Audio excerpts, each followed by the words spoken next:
केंद्र की मोदी सरकार ने देश के लाखों कर्मचारियों को दशहरा से पहले ही बड़ा तोहफा दिया है। केंद्रीय कैबिनेट ने बुधवार को केंद्रीय सरकारी कर्मचारियों और पेंशन भोगियों के महंगाई भत्ते यानी कि डीए और महंगाई राहत यानी कि डीआर में 3% तक की बढ़ोतरी को मंजूरी दे दी है।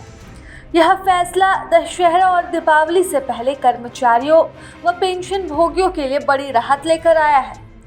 सरकार की ओर से वृद्धि के साथ ही बेसिक वेतन और पेंशन की दर 55% से बढ़ाकर 58% भी कर दी गई है। बढ़ोतरी का लाभ 1 जुलाई 2025 से प्रभावी होगा।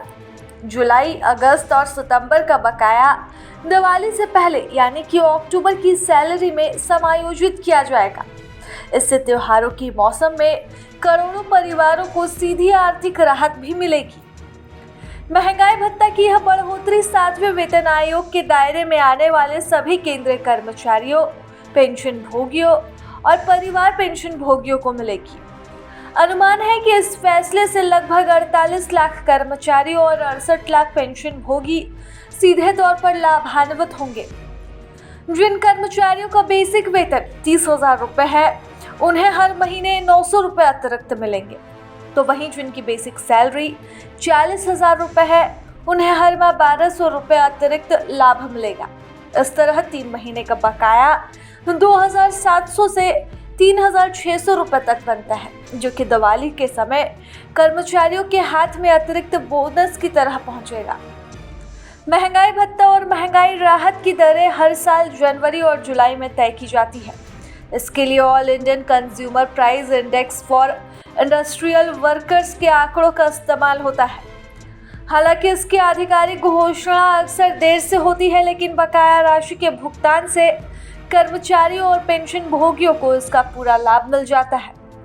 त्योहारों के सीजन में महंगाई के दबाव से सरकार का यह कदम कर्मचारियों और पेंशन भोगियों के लिए एक बड़ा राहत पैकेज भी साबित होता है। दिवाली से पहले अतिरिक्त नकदी मिलने से घर गृहस्थी और खरीदारी में भी आसानी होती है। विशेषज्ञों की माने तो यह 7वें वेतन आयोग के तहत होने वाला अंतिम संशोधन भी है। संभावना है कि 8वां वेतन आयोग जनवरी 2026 से लागू होगा, जिसमें कर्मचारियों के वेतनमान और भत्तों की नई संरचना तय की जाएगी। इस बढ़ोतरी से केंद्र सरकार पर अतिरिक्त वित्तीय बोझ भी पड़ेगा।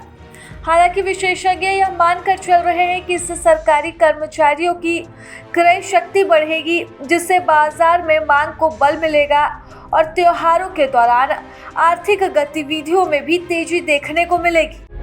प्रभातखबर.com, विश्वास वही, रफ्तार नहीं।